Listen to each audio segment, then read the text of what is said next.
24 گھنٹے کے اوقات میں ایک نماز نہ چھوڑو، نماز نہ چھوڑو۔ پھر اب لڑکے لڑکیاں اکٹھے پڑھتے ہو، اپنی نظر میں حیا کا سرما لگا کے رکھو۔ نظر کا حیا بہت بڑا زیور ہے، اور نظر کی آوارگی بہت بڑی آوارگی ہے۔ دلوں کو تباہ کرنے کے لیے اس سے زیادہ خوفناک کوئی چیز نہیں ہے، اور دل کو روشن کرنے کے لیے اس پردے کو جھکانے سے زیادہ کوئی چیز نہیں ہے۔ جس کی نظر نیچے ہوتی ہے، پوری دنیا کے شیطان مل کر اسے گمراہ نہیں کر سکتے۔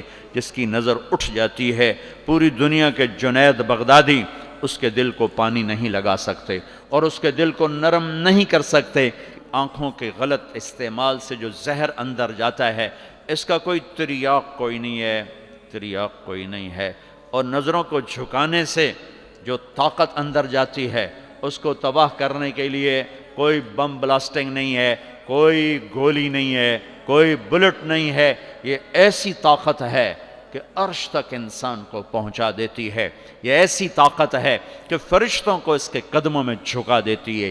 یہ ایسا نور ہے کہ جب تمہاری آنکھ بند ہوگی تو اللہ کی قسم سورج چاند کا نور بھی تمہارے نور کے آگے شرمائے گا، ماند پڑ جائیں گے یہ نور۔ اگر تمہیں اللہ نے آنکھوں کا نور دے دیا، اگر تمہیں آنکھوں کا حیا دے دیا، دنیا کے سارے ابلیس تمہیں گمراہ نہیں کر سکتے۔ عمیر بن حبیب روم کی قید میں آئے تو روما 10 آدمی تھے، 9 قتل کر دیے۔ یہ بڑے خوبصورت تھے، لمبے چوڑے تھے، تو اس کو ایک رومی سردار نے اپنا غلام بنا لیا۔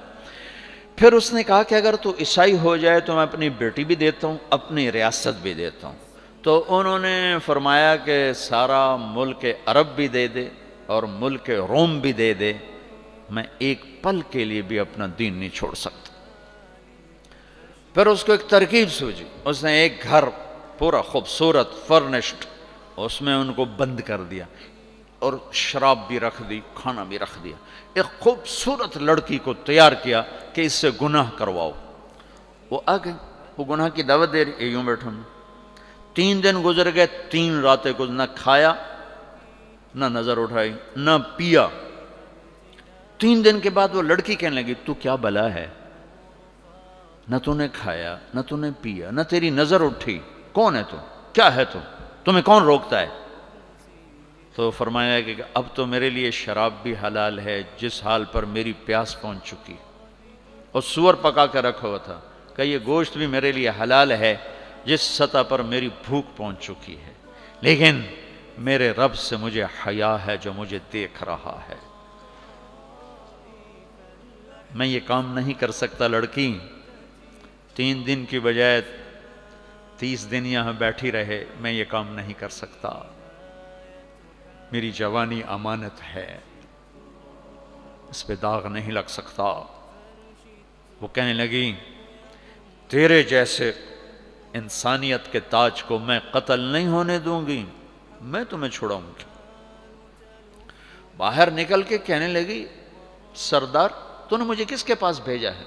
لوہا ہے، نہ کھایا نہ پیا، یا پتھر ہے کہ ایک دفعہ اس نے نظر اٹھا کے نہیں دیکھا، میں کہاں سے اس پہ ہاتھ ڈالتی؟ اور پھر رات کو آئی، ایک تھیلے میں کچھ کھانا اور ایک مشکیزے میں تھوڑا پانی، اور اس کو چپکے سے نکالا، کہا کہ یہ دیکھو تارا، قطب ستارہ دیکھا، کہ اس کو یہاں رکھنا کندھے پر اور چلتے رہنا، رات کو چلنا، دن میں چھپنا۔ اگر اس کو تم نے اس سیدھے کندھے کے ساتھ رکھا تو ایک دن تم عراق پہنچ جاؤ گے۔ یہ کردار تھا جس نے صحرا نشینوں کو قیصر اور کسریٰ کے اوپر جھنڈے گاڑنے کی طاقت عطا فرمائی، توفیق عطا